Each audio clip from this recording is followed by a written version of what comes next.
어르신, 괜찮으세요? 구급차 불러서요. 제가 도와드릴게요. 비 내리는 골목에서 낯선 노인의 손을 잡은 것이 시작이었습니다.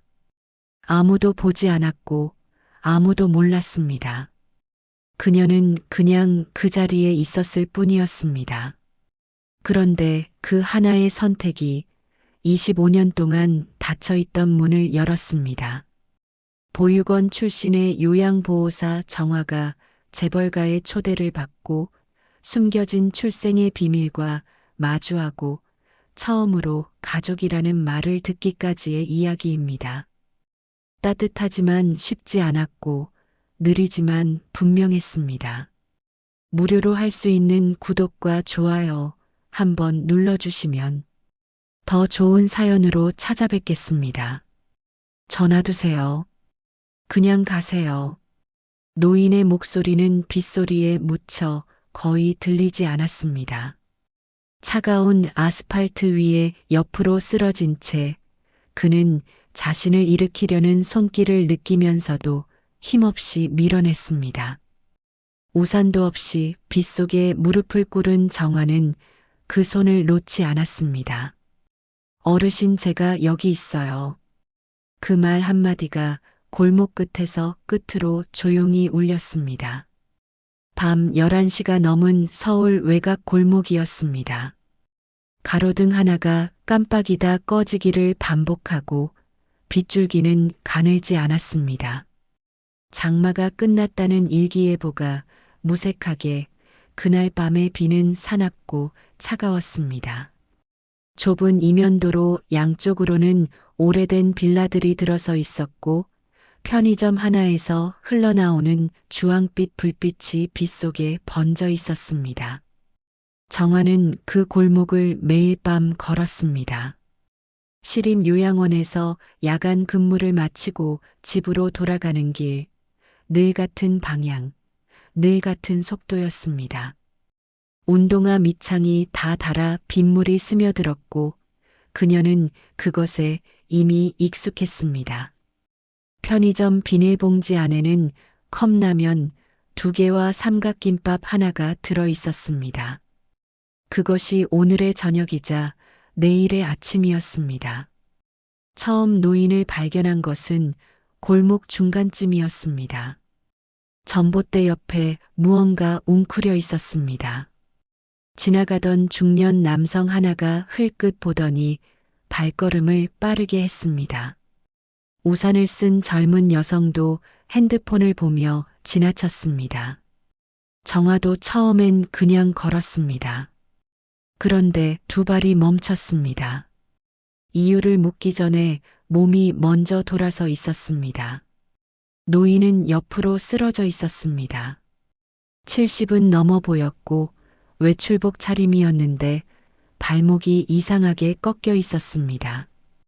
빗물이 얼굴 위로 흘러내렸고 입술이 파랗게 질려 있었습니다. 정화는 가방을 내려놓고 무릎을 꿇었습니다.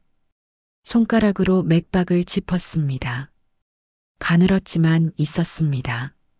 그녀는 자신의 우산을 노인의 얼굴 쪽으로 기울여 덮었습니다. 비를 다 막아줄 수는 없었지만 얼굴만큼은 가릴 수 있었습니다. 핸드폰을 꺼내 119에 전화하는 동안에도 손은 노인의 손을 쥐고 있었습니다. 차가웠습니다. 마치 이미 포기한 것처럼. 통화가 연결되었습니다. 정화는 침착하게 골목 이름과 전봇대 번호를 불렀습니다. 요양원에서 수없이 해온 일이었습니다. 누군가 쓰러지면 가장 먼저 해야 할 것들이 머릿속에 자동으로 정렬되었습니다. 전화를 끊은 뒤에도 그녀는 일어서지 않았습니다. 구급대원이 도착하기까지는 12분이 걸렸습니다. 그 12분 동안 정화는 차가운 아스팔트 위에 무릎을 꿇은 채로 버텼습니다. 노인이 중간에 의식을 잃으려 할 때마다 손을 꽉 쥐었습니다. 말을 걸었습니다. 의미 있는 말이 아니어도 괜찮았습니다. 목소리가 들리는 것만으로도 사람은 버티는 법이라는 것을 그녀는 알고 있었습니다. 오래전 누군가 그렇게 그녀의 손을 잡아줬던 것처럼 빗물이 목덜미를 타고 등 안으로 흘러들었습니다. 편의점 비닐봉지는 이미 흠뻑 젖어 있었습니다. 컵라면은 불었을 테고 김밥은 못 먹게 됐을 것입니다. 정화는 그런 것을 계산하지 않았습니다. 아니, 계산할 틈이 없었습니다. 그 순간 그녀의 세계는 이 작은 골목, 이 차가운 손 하나로 좁아져 있었습니다. 구급차가 골목 입구에 서면서 붉은 불빛이 빗속에 번졌습니다. 대원들이 내려 달려오는 것을 보고 나서야 정화는 처음으로 숨을 크게 내쉬었습니다. 손에 힘을 풀었습니다. 무릎이 저렸습니다. 일어서려는데 다리가 잘 펴지지 않았습니다. 아무도 정화의 이름을 묻지 않았습니다. 아무도 감사하다고 말하지 않았습니다. 노인은 들것에 실려 사라졌고 구급대원들은 분주히 장비를 챙겼습니다. 골목은 다시 조용해졌습니다. 정화는 젖은 가방을 들고 자리에서 일어났습니다. 가로등이 또 한 번 깜빡였다 켜졌습니다. 그녀는 다시 걷기 시작했습니다. 집 방향으로, 늘 같은 방향으로. 그날 밤 아무도 모르게 한 생명이 구해졌습니다. 응급실 복도는 형광등 아래 하얗고 차가웠습니다. 정화는 접수대 옆 벽에 기대어 서 있었습니다. 젖은 옷에서 물기가 바닥으로 떨어졌습니다. 간호사가 환자 상태를 확인하는 동안 그녀는 조용히 그 자리를 지켰습니다. 노인이 홀로 남겨지는 것이 마음에 걸렸기 때문입니다. 1시간쯤 지났을 때 엘리베이터에서 중년 여성이 내렸습니다. 이어서 정장 차림의 남성과 젊은 여성이 뒤따랐습니다. 가족이었습니다. 그들은 접수대에서 뭔가를 확인하더니 빠른 걸음으로 노인이 있는 방으로 향했습니다. 정화는 그것을 확인하고 발걸음을 돌렸습니다. 복도 끝에서 간호사가 보호자를 데려온 사람이 누구냐고 물었습니다. 정화가 돌아봤습니다. 가족 중 누군가가 이쪽을 바라보고 있었습니다. 눈이 마주쳤지만 정화는 고개를 가볍게 숙이고 계단 쪽으로 걸음을 옮겼습니다. 별거 아니에요. 누구라도 했을 거예요. 짧게 말하고 그녀는 계단을 내려갔습니다. 자신이 한 일을 설명하거나 기억되기를 원하지 않았습니다. 그것은 겸손이 아니었습니다. 그냥 그녀에게는 그 일이 그랬습니다. 쓰러진 사람 옆에 있어주는 것. 그것이 특별한 선택이 아니라 그녀가 아는 유일한 방식이었습니다.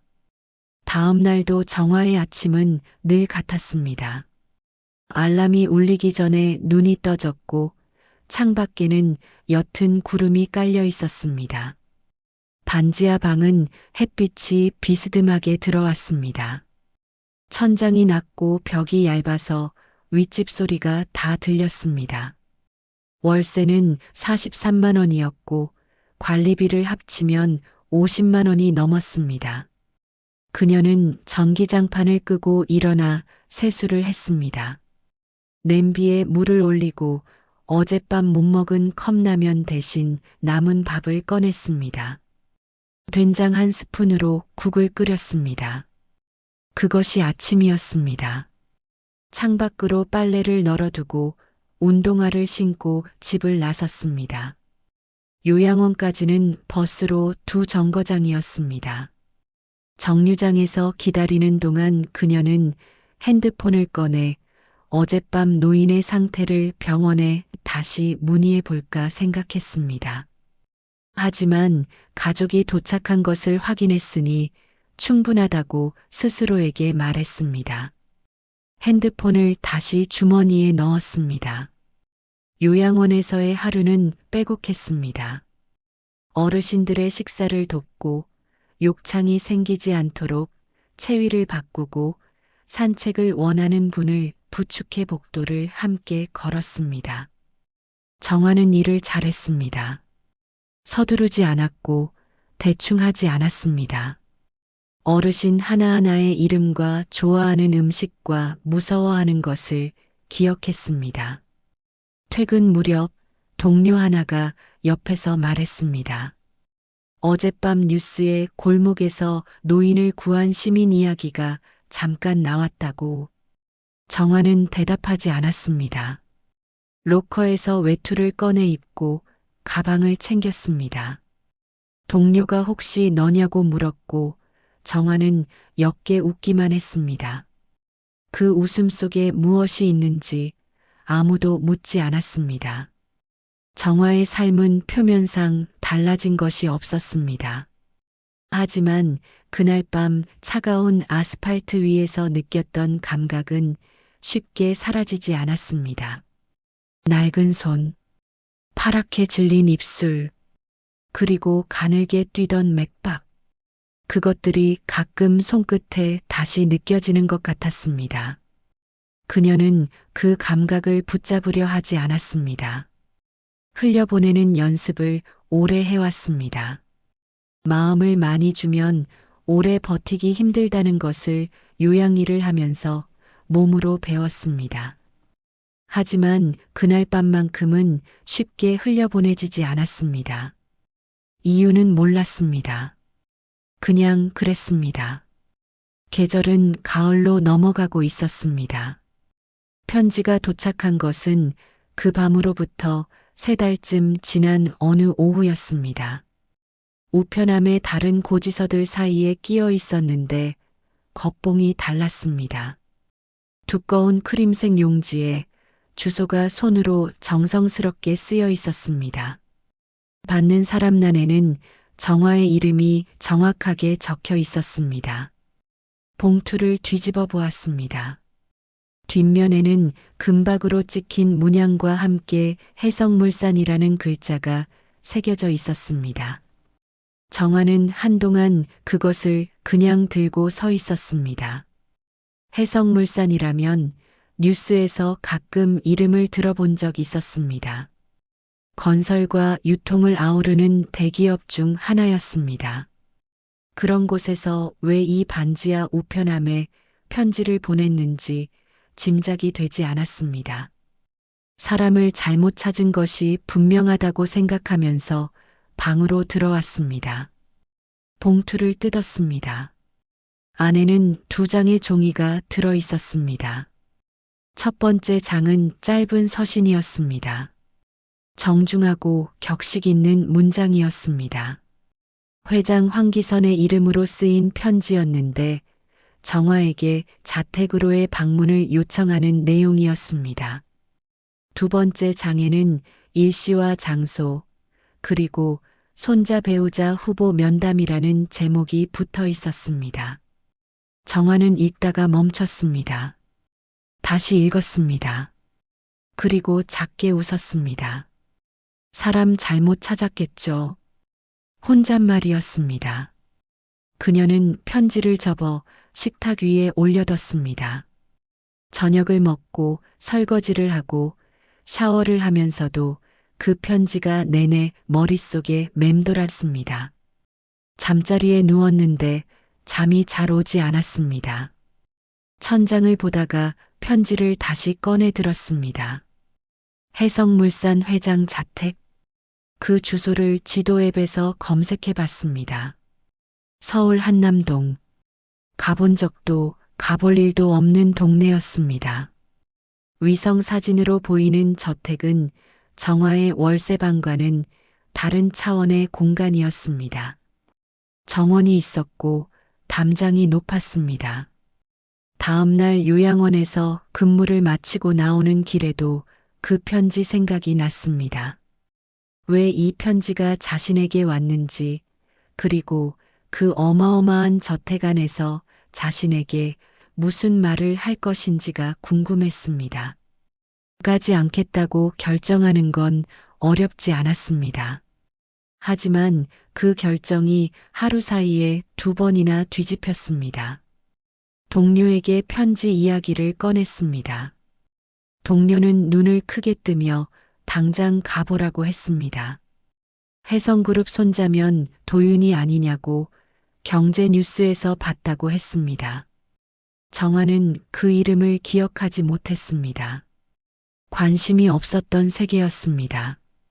고민은 사흘 동안 이어졌습니다. 정화는 자신이 왜 망설이는지 정확히 알고 있었습니다. 거절당하는 것이 두려운 게 아니었습니다. 오히려 그 반대였습니다. 그 세계 안으로 발을 들였을 때 자신이 얼마나 이질적인 존재인지를 확인하게 되는 것, 그것이 싫었습니다. 다른 세계를 눈으로 보고 나서 다시 이 반지하로 돌아왔을 때의 허탈함. 그러나 결국 그녀는 면담날 이른 아침 일어났습니다. 옷장에서 가장 단정한 코트를 꺼냈습니다. 낡았지만 깨끗했습니다. 머리를 단정하게 묶었습니다. 버스를 타고 지하철을 갈아탔습니다. 한남동 골목에 내려서 주소를 확인하며 걸었습니다. 저택 앞에 섰을 때 정화는 잠시 멈췄습니다. 대문 앞에는 이미 고급 차량 몇 대가 서 있었고 잘 차려입은 여성들이 안내를 받으며 들어가고 있었습니다. 정화는 그 모습을 보며 호기심과 위화감이 동시에 일어나는 것을 느꼈습니다. 하지만 발은 다시 앞으로 움직였습니다. 대문을 들어서자 정원이 펼쳐졌습니다. 가을이 지나 겨울로 넘어가는 시기였는데 정원의 나무들은 단정하게 손질되어 있었고 돌바닥에는 낙엽 한 장 없었습니다. 저택 본체는 넓고 낮게 깔린 현대식 건물이었는데 창이 크고 내부 불빛이 따뜻하게 새어나오고 있었습니다. 안내를 받아 들어선 홀에는 이미 여러 명의 여성들이 자리를 잡고 있었습니다. 드레스와 고급 코트, 명품 가방, 말소리는 낮고 절제되었지만 어딘가 팽팽한 긴장감이 흘렀습니다. 정화는 입구 쪽에 서서 잠시 그 공간을 훑었습니다. 자신이 끼어 있는 것이 어색하다는 것을 의식하면서도 표정을 바꾸지 않았습니다. 문제는 다른 사람들도 그녀를 보고 있었다는 점이었습니다. 정화의 코트는 낡아 있었습니다. 단추 하나가 살짝 실밥이 풀려 있었고 소매 끝이 해져 있었습니다. 핸드백 대신 어깨에 맨 패브릭 가방, 귀걸이도 없었습니다. 그 자리에서 그녀는 너무나 선명하게 달랐습니다. 누군가 낮게 속삭이는 소리가 들렸습니다. 정화는 듣지 못한 척 걸었지만 내용은 들렸습니다. 직업이 뭐래? 요양보호사래. 잠시 정적, 그리고 작은 웃음소리. 그중 한 사람이 앞으로 나섰습니다. 서지연이었습니다. 선명한 붉은 드레스에 머리를 올린 여성으로 이미 다른 후보들 사이에서 중심을 차지하고 있는 것처럼 보였습니다. 그녀는 정화를 위아래로 훑어본 뒤 말했습니다. 요양보호사가 여기 왜 왔죠? 조롱을 숨기지 않은 말이었습니다. 주변의 시선이 정화에게 쏠렸습니다. 누군가는 얼굴을 돌렸고 누군가는 입가에 미소를 감추지 못했습니다. 정화는 서지연을 바라봤습니다. 잠시 사이가 있었습니다. 정화는 대답하지 않았습니다. 직접 맞서거나 물러서지도 않았습니다. 그냥 그 시선을 받아내고 천천히 홀 안쪽으로 걸어 들어갔습니다. 그것이 오히려 더 단단해 보였습니다. 잠시 후 안내 직원이 자리를 지정했고 후보들은 각각 일정 간격을 두고 앉았습니다. 격식 있는 다과가 준비되어 있었지만 손 떼는 사람이 많지 않았습니다. 저마다 자세를 다듬고 표정을 관리하고 옆 사람을 살폈습니다. 정화는 찻잔을 들었습니다. 따뜻했습니다. 그 온기가 손바닥 안으로 전해지는 것을 느끼며 공간을 천천히 살펴봤습니다. 벽 한쪽에 오래된 사진들이 걸려 있었습니다. 가족 사진처럼 보였는데 그 안에 등장하는 사람들의 표정이 모두 웃고 있지는 않았습니다. 그때 복도 쪽에서 문이 열렸습니다. 들어선 남자는 조용했습니다. 특별히 화려하지 않은 복장이었고 걸음이 빠르지도 느리지도 않았습니다. 황도윤이었습니다. 홀 안의 공기가 달라졌습니다. 몇몇 후보들이 자세를 고쳐 앉았고 서지연은 눈에 띄게 표정을 바꿨습니다. 도윤은 인사를 건넸습니다. 짧고 무게 있는 말이었습니다. 그러고는 자리에 앉기 전에 이유 없이 잠깐 시선이 멈추는 곳이 있었습니다. 정화였습니다. 정화는 그 시선을 눈치챘지만 먼저 피하지 않았습니다. 눈이 한 박자 마주쳤다가 도윤이 고개를 돌렸습니다. 그것이 전부였습니다. 하지만 정화는 알 수 없는 이유로 그 눈빛이 다른 사람들의 시선과는 달랐다는 것을 느꼈습니다.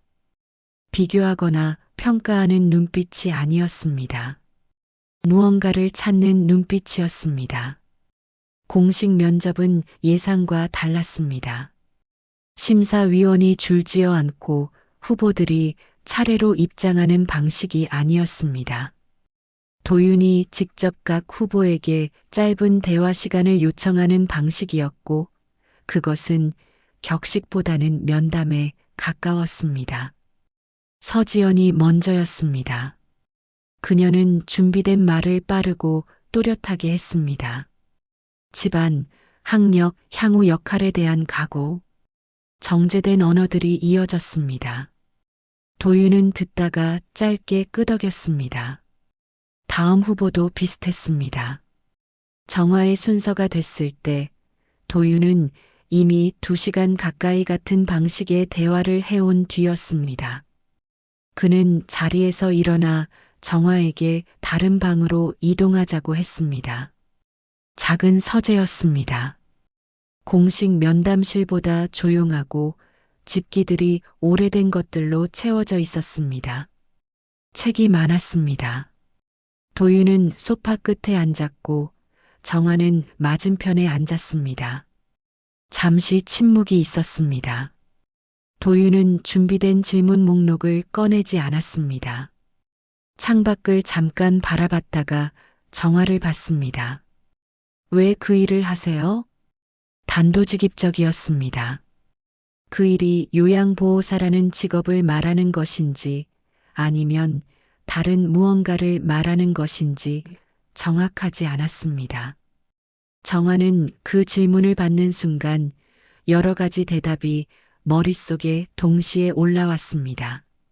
생계 때문이기도 했습니다. 다른 선택지가 없기도 했습니다.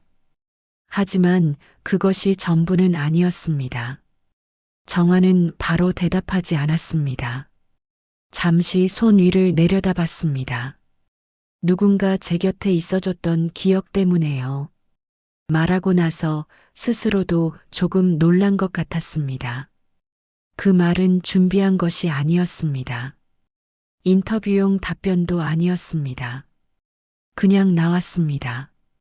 도윤이 조용히 그녀를 바라봤습니다. 표정이 달라졌습니다. 앞에 2시간 동안 유지하던 그 절제된 무표정이 아니었습니다. 뭔가 닿은 것 같은 눈빛이었습니다. 어떤 기억이요? 2번째 질문이 들어왔습니다. 정화는 창밖을 잠깐 봤습니다. 겨울 나무가 서 있었습니다. 어릴 때요. 제가 아팠을 때 아무것도 해줄 수 없는 사람이 그냥 옆에 있어줬어요. 그 사람이 간호사나 의사가 아니었는데도 그게 제일 많이 기억에 남아요. 옆에 있다는 것만으로도 달라진다는 걸 그때 알았어요. 말을 마친 정화는 도윤의 시선이 여전히 자신에게 있다는 것을 느꼈습니다. 불편하지 않았습니다. 오히려 처음으로 이 공간이 낯설지 않게 느껴졌습니다. 그것이 이상하다고 생각했습니다. 도윤은 잠시 후 말했습니다. 짧고 낮은 목소리였습니다. 자신의 할아버지가 지난 가을밤 골목에서 쓰러졌다는 이야기, 그 자리에 함께 있어준 사람이 있었다는 이야기, 가족들이 그 사람을 찾는데 시간이 걸렸다는 이야기. 그 말을 들으면서 정화의 표정에 처음으로 미세한 변화가 생겼습니다. 뭔가를 연결하려는 듯한, 그러면서도 말을 꺼내기 망설이는 표정이었습니다. 도윤은 그것을 놓치지 않았습니다. 혹시 그날 밤 한남동 근처였나요? 정화는 대답하지 않았습니다. 그러나 대답이 필요 없을 만큼 그 짧은 침묵이 모든 것을 말하고 있었습니다. 가족 모임이 있기 이틀 전 정화는 요양원 퇴근길에 전화 한 통을 받았습니다. 모르는 번호였지만 받았습니다. 낮고 단정한 여성의 목소리였습니다. 도윤의 어머니 황은경이었습니다. 내일 오전에 시간이 되느냐고 물었습니다. 용건은 말하지 않았습니다. 정화는 짧게 대답하고 전화를 끊었습니다. 버스 안에서 창밖을 바라보며 그 목소리를 곱씹었습니다. 정중했지만 온기가 없었습니다. 무언가를 정리하려는 사람의 목소리였습니다. 약속 장소는 한남동 인근의 조용한 카페였습니다. 평일 오전이라 손님이 많지 않았습니다. 은경은 이미 안쪽 자리에 앉아 있었습니다. 단정하게 차려입은 모습이었고 테이블 위에는 찻잔과 작은 서류 봉투 하나가 놓여 있었습니다. 정화가 자리에 앉았습니다. 인사가 오갔습니다. 짧았습니다. 은경은 바로 본론으로 들어갔습니다. 그날 밤의 일에 대해서는 감사하다는 말을 먼저 했습니다. 틀림없이 진심에서 나온 말이었을 테지만 그것이 다음 말을 꺼내기 위한 입구처럼 들렸습니다. 정화는 표정을 유지했습니다. 은경은 봉투를 정화 쪽으로 밀었습니다. 서로 상처받지 않게 여기서 그만두세요. 말투는 부드러웠습니다. 강요가 아닌 조언처럼 포장되어 있었습니다. 하지만 그 봉투가 담고 있는 것이 무엇인지는 설명하지 않아도 알 수 있었습니다. 정화는 봉투를 내려다봤습니다. 두꺼웠습니다. 그녀는 봉투를 다시 은경 쪽으로 밀어놓았습니다. 천천히 소리나지 않게. 저는 돈 때문에 온 게 아닙니다. 정화의 목소리는 흔들리지 않았습니다.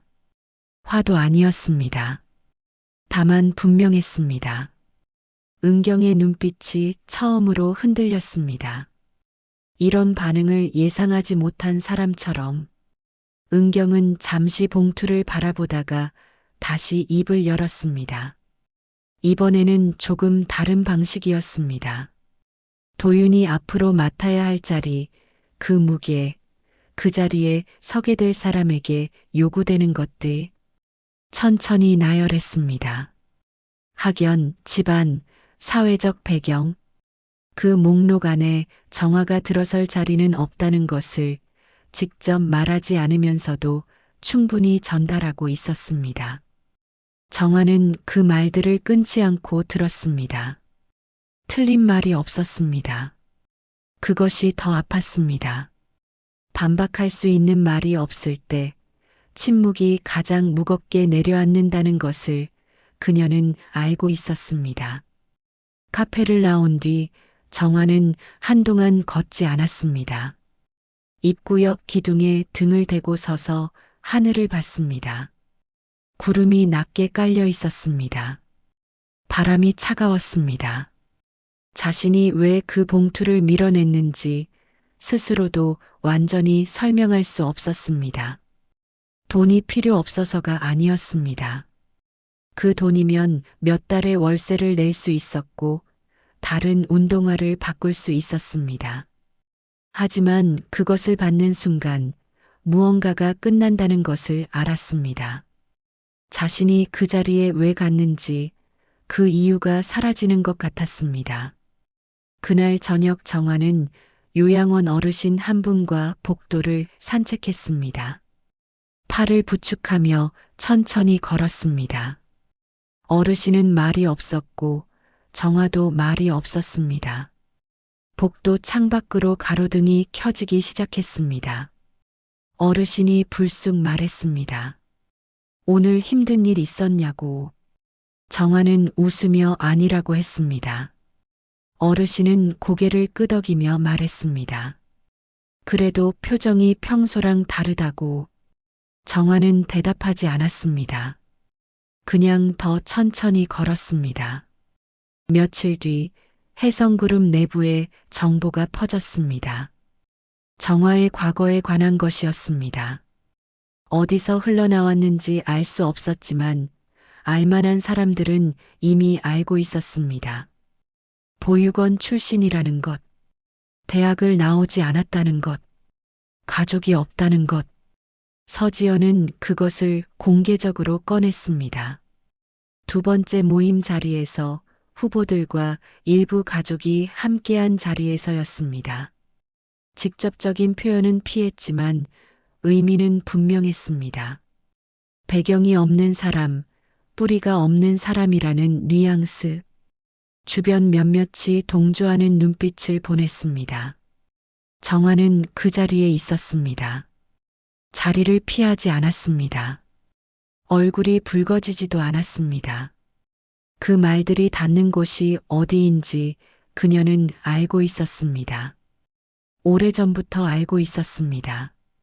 처음 듣는 말들이 아니었습니다. 다만 그날은 유독 조금 더 피곤했습니다. 그날 밤 정화는 짐을 싸야 하나 생각했습니다. 굳이 상처받을 자리에 계속 있어야 하는 이유가 무엇인지를 스스로에게 물었습니다. 도윤을 좋아하게 된 것인지도 아직 몰랐습니다. 그저 그 서재에서의 대화가 오랫동안 마음에 남아 있었습니다. 그것이 전부였습니다. 이불 속에서 천장을 보다가 눈을 감았습니다. 어릴 때 보육원 기숙사에서도 이렇게 천장을 봤습니다. 내일은 달라질까 생각하면서 대부분은 달라지지 않았습니다. 하지만 가끔은 달라졌습니다. 정화는 눈을 감았습니다. 아직 가지 않기로 했습니다. 가족 모임은 황기선 회장의 칠순 기념 자리였습니다. 본체 가장 넓은 거실에 가족들이 모였고 몇몇 후보들도 자리에 함께했습니다. 테이블에는 음식이 차려져 있었지만 분위기는 연회라기보다는 점검에 가까웠습니다. 각자 자리를 지키면서 서로를 재는 시간이었습니다. 정화는 구석 자리에 앉아 있었습니다. 말을 많이 하지 않았고 눈에 띄려 하지 않았습니다. 서지연은 회장 가까운 자리에서 유창하게 대화를 이어갔습니다. 은경은 정화를 몇 번 바라봤지만 시선을 오래 두지 않았습니다. 회장 황기선은 조용한 사람이었습니다. 나이와 무게가 느껴지는 얼굴이었고 말보다 침묵이 더 많았습니다. 자리가 어느 정도 무르익었을 무렵 그는 자리에서 일어났습니다. 잠깐 다들 봐주셨으면 하는 게 있습니다. 거실 한쪽 벽에 설치된 화면이 켜졌습니다. 보안 카메라 영상이었습니다. 화질이 선명하지 않았지만 내용은 분명히 알아볼 수 있었습니다. 비 내리는 골목이었습니다. 가로등 불빛 아래 한 노인이 쓰러져 있었습니다. 사람들이 지나쳤습니다. 그리고 한 여자가 걸음을 멈췄습니다. 무릎을 꿇었습니다. 우산을 노인의 얼굴 쪽으로 기울였습니다. 손을 잡았습니다. 구급차가 올 때까지 그 자리를 떠나지 않았습니다. 거실이 조용해졌습니다. 영상 속 여자의 얼굴이 카메라 각도에 따라 잠깐 비쳤습니다. 정화였습니다. 회장은 영상을 멈추지 않았습니다. 구급대원들이 노인을 들것에 싣고 이동하는 장면, 그리고 홀로 자리에서 일어나 걸어가는 정화의 뒷모습까지 다 흘렀습니다. 그제야 화면이 꺼졌습니다. 방 안 사람들의 시선이 정화에게 향했습니다. 서지연의 얼굴에서 표정이 사라졌습니다. 은경은 찻잔을 내려놓았습니다. 도윤은 정화를 바라봤는데 그 눈빛 안에 무언가 오래 기다린 것이 확인된 사람의 표정이 있었습니다. 회장이 정화 앞에 섰습니다. 그리고 천천히 고개를 숙였습니다. 그날 당신이 우리 가족을 살렸습니다. 그 말이 거실 안에 내려앉았습니다. 무겁고 조용하게. 정화는 아무 말도 하지 않았습니다. 반박하거나 손을 내젓지도 않았습니다. 그냥 회장의 고개 숙인 모습을 보고 있었습니다. 눈이 뜨거워지는 것을 느꼈지만 울지 않으려 했습니다. 이 자리에서 울고 싶지 않았습니다. 회장은 다시 자리로 돌아가 앉으면서 말했습니다.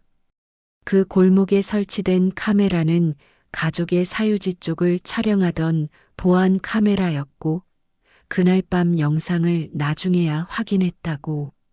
이후 정화를 찾는데 시간이 걸렸다고. 요양원 기록과 여러 경로를 거쳐서야 이름을 알았다고. 그래서 편지를 보냈습니다. 그 말로 3달 전에 고급 봉투가 연결됐습니다. 정화는 그제야 그 편지가 단순한 후보 초청이 아니었다는 것을 이해했습니다. 시작부터 그녀에게 보내진 것이었습니다. 서지연은 자리에서 일어나 화장실에 다녀온다고 했습니다. 한동안 돌아오지 않았습니다. 은경은 정화를 보는 시선이 달라졌습니다. 봉투를 밀어냈을 때와 지금 그 사이에 무언가 무너진 것이 있는 사람의 얼굴이었습니다. 도윤이 모임이 끝난 뒤 정화에게 잠깐 걷자고 했습니다. 저택 옆 정원이었습니다.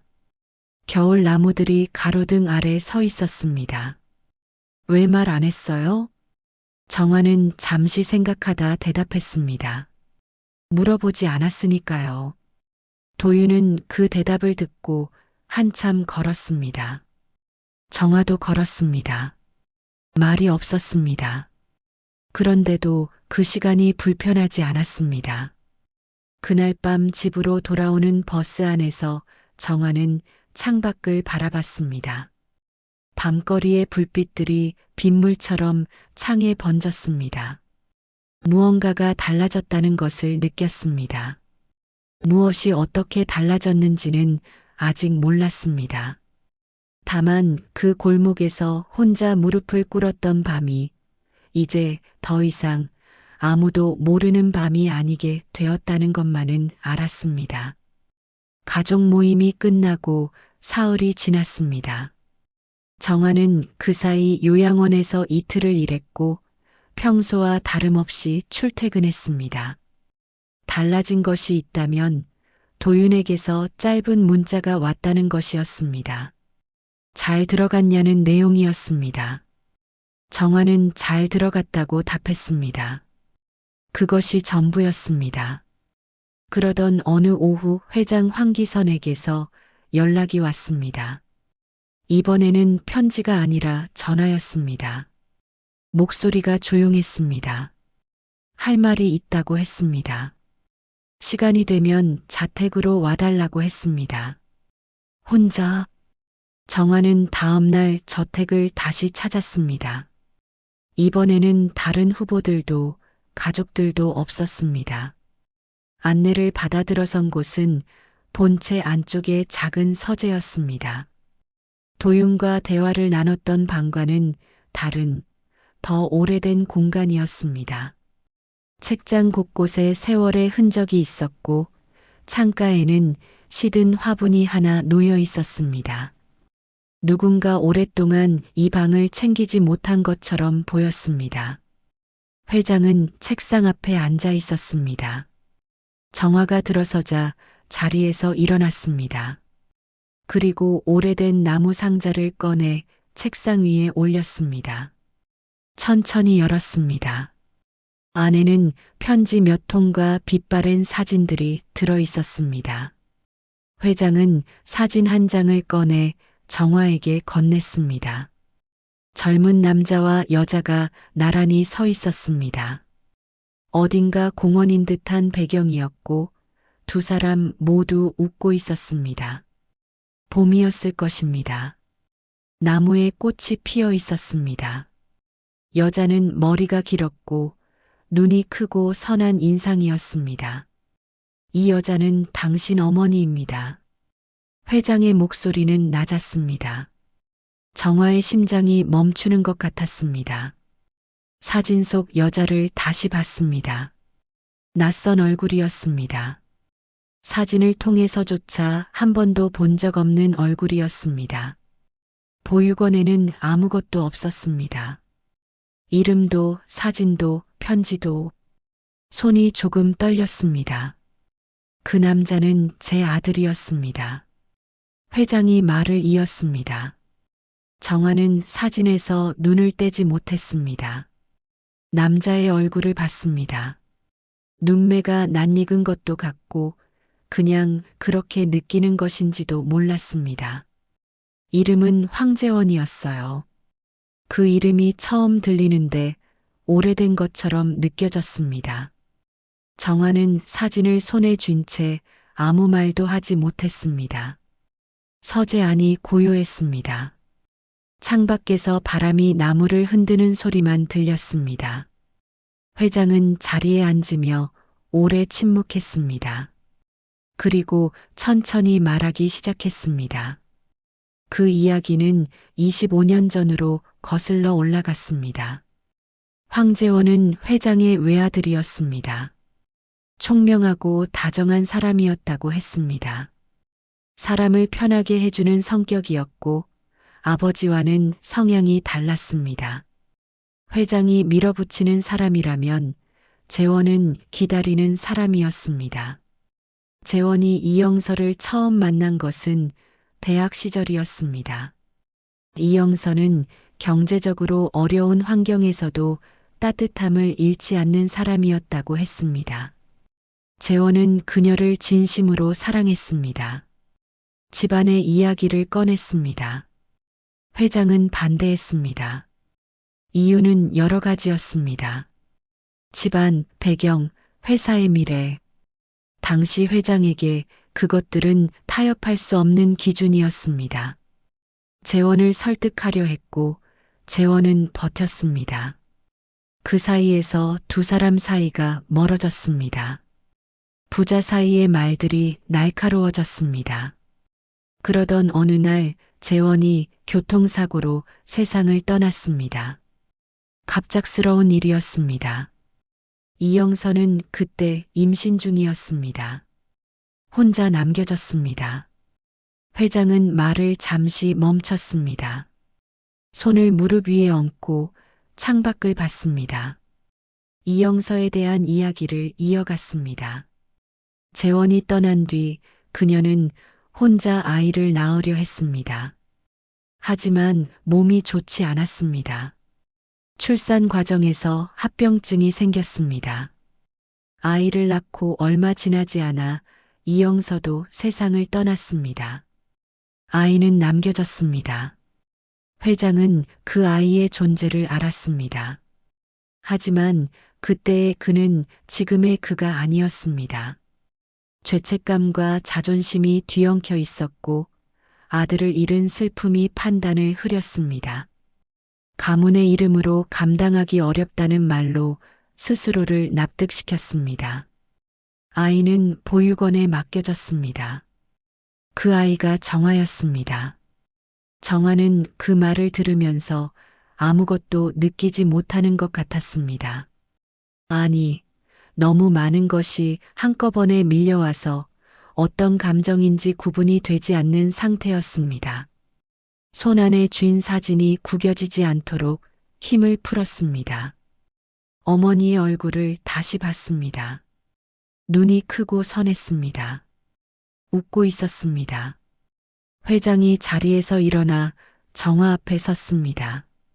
그리고 천천히 무릎을 꿇었습니다. 팔순을 바라보는 노인이 무릎을 꿇었습니다. 정화는 막으려 손을 내밀었지만 그가 먼저였습니다. 내가 내 삶을 빼앗았다. 그 말이 서재 안에 울렸습니다. 짧았지만 그 안에 25년이 들어 있었습니다. 정화의 눈에서 눈물이 흘렀습니다. 참으려 했지만 이번에는 되지 않았습니다. 소리를 내지 않았습니다. 그냥 흘렀습니다.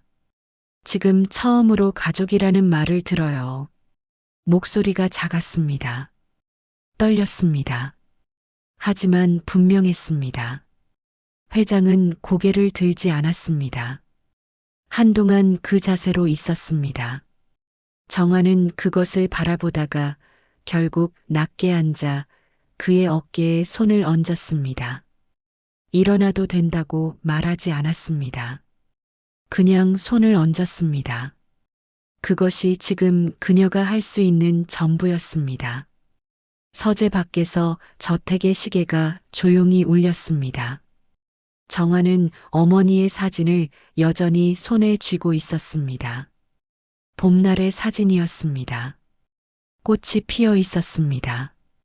처음으로 자신이 누구에게서 왔는지를 알게 되었습니다. 그날 저녁 정화는 집에 돌아와 오랫동안 불을 켜지 않았습니다. 반지하 방이 어둠 속에 있었습니다. 창밖으로 가로등 불빛이 비스듬히 들어왔습니다. 사진을 식탁 위에 올려두었습니다. 어머니의 얼굴이 그 희미한 빛 안에 놓였습니다. 정화는 오래 울지 않았습니다. 많이 울어서가 아니라 어느 순간 울음이 조용히 멎었습니다. 그리고 그 자리에 다른 감각이 들어찼습니다. 허전함도 분노도 아니었습니다. 채워지기 시작하는 느낌이었습니다. 오래 비어있던 곳에 무언가가 천천히 들어오는 것 같았습니다. 이름을 붙이기 어려운 것이었습니다. 아직 낯설었습니다. 하지만 차갑지는 않았습니다. 정화는 불을 켜고 물을 끓였습니다. 따뜻한 것이 마시고 싶었습니다. 모든 것이 한꺼번에 달라지지는 않았습니다. 사실이 밝혀진 뒤에도 정화는 요양원으로 출근했습니다. 다음 날도 그 다음 날도 어르신들의 손을 잡고 밥을 덜고 복도를 함께 걸었습니다. 그 일을 멈춰야 할 이유가 없었습니다. 오히려 그 시간이 정화에게는 중심이었습니다. 세상이 흔들릴 때 자신이 서 있을 수 있는 자리. 해성그룹 쪽에서는 정식으로 가족관계를 확인하는 절차가 진행됐습니다. 서류들이 오갔고 법적인 확인이 이루어졌습니다. 정화는 그 과정에 조용히 응했습니다. 서두르지 않았고 요구하지 않았습니다. 다만 거부하지도 않았습니다. 은경은 그 사이 정화에게 먼저 연락을 했습니다. 말이 많지 않은 사람이었는데 문자 하나를 보냈습니다. 밥이나 한번 먹자는 내용이었습니다. 정화는 짧게 그러자고 답했습니다. 두 사람이 처음으로 단둘이 밥을 먹은 날은 그로부터 일주일 뒤였습니다. 카페가 아닌 저택 안 작은 식당에서였습니다. 은경이 직접 죽을 끓여놓은 자리였습니다. 대단한 음식이 아니었습니다. 하지만 따뜻했습니다. 은경은 먼저 말하지 않았습니다. 정화도 말하지 않았습니다. 그냥 먹었습니다. 숟가락 소리와 창밖 바람 소리만 있었습니다. 밥을 다 먹고 나서 은경이 말했습니다. 처음에 봉투를 건넸던 일에 대해서였습니다. 사과라고 부르기엔 짧고 간결한 말이었지만 그 안에 무게가 있었습니다. 정화는 괜찮다고 했습니다. 그리고 잠시 뒤 죽이 맛있다고 했습니다. 은경은 그 말을 듣고 잠깐 창밖을 봤습니다. 눈가가 움직였습니다. 할머니 황술래는 정화를 처음 만나던 날 아무 말도 묻지 않았습니다. 회장의 아내였고 그날 밤 골목에서 쓰러졌던 바로 그 노인이었습니다. 정화가 저택을 방문했을 때 거실 소파에 앉아 있다가 그녀를 보자마자 손을 내밀었습니다. 정화가 다가가 손을 잡았습니다. 할머니는 오래 잡고 있었습니다. 말이 없었습니다. 눈이 촉촉했지만 울지는 않았습니다. 그냥 손을 꽉 쥐었습니다. 그 손이 그날 밤 차가운 아스팔트 위에서 정화가 잡았던 바로 그 손이었습니다. 그때도 지금도 도윤은 정화에게 서두르지 않았습니다. 가족 관계가 확인된 뒤에도 그의 태도는 달라지지 않았습니다. 격식 없이 짧은 문자를 보냈고 가끔 요양원 근처에서 커피를 사줬습니다. 특별한 말을 하지 않았습니다. 어느 날 저녁 두 사람이 저택 근처 공원을 걷는 중이었습니다. 날이 풀리기 시작하는 시기였습니다. 바람이 여전히 차가웠지만 낮에는 햇빛이 조금 더 오래 머물렀습니다. 도윤이 걷다 말고 정화 쪽을 봤습니다. 힘들면 말해요. 그냥 다 받아들이려고 하지 말고. 정화는 앞을 보며 걸으면서 잠시 생각했습니다. 가족은 천천히 되어가는 거니까요. 도윤이 그 말을 듣고 다시 앞을 봤습니다. 걸음이 이어졌습니다. 나란히. 그 말은 정화 자신을 향한 말이기도 했습니다. 서두르지 않아도 된다는 것. 한꺼번에 다 채우려 하지 않아도 된다는 것. 25년이 비어 있었다고 해서 그것을 한 번의 계절로 메울 필요는 없다는 것. 봄이 왔습니다. 요양원 앞길가에 벚꽃이 피기 시작했습니다. 퇴근하던 정화가 그 앞에 잠시 멈춰 섰습니다. 꽃잎이 바람에 흩날렸습니다. 머리카락이 날렸습니다. 하늘이 맑고 높았습니다. 정화는 하늘을 올려다봤습니다. 눈을 가늘게 떴습니다. 햇빛이 눈부셨습니다. 엄마 나 이제 혼자가 아니야. 소리내어 말하지는 않았습니다. 입모양만 움직였습니다. 누가 들을 수 없는 말이었고 들을 필요도 없었습니다. 그 말은 하늘 어딘가를 향한 것이었습니다. 봄날의 사진 속에서 웃고 있던 그 얼굴을 향한 것이었습니다. 따뜻한 바람이 불었습니다. 정화는 천천히 걸음을 옮겼습니다. 요양원 안으로 돌아가지 않았습니다. 오늘은 먼저 저택 쪽으로 향했습니다. 할머니가 산책을 함께 하자고 했고 은경이 저녁을 먹고 가라고 했습니다. 도윤도 온다고 했습니다. 처음으로 집이라고 부를 수 있을 것 같은 곳으로 가는 길이었습니다. 벚꽃이 바람에 날렸습니다. 길 위에 꽃잎이 쌓였습니다. 정화는 그 위를 걸었습니다. 발걸음이 가벼웠습니다. 서두르지 않았습니다. 이제 그녀의 삶은 혼자가 아닌 이야기로 천천히 계속되었습니다. 누군가를 위해 멈춰선 작은 순간이 잃어버린 인연을 다시 이어주기도 합니다. 그리고 가족이란 피보다 먼저 마음으로 시작되는 것인지도 모릅니다. 오늘도 함께 해주셔서 감사합니다.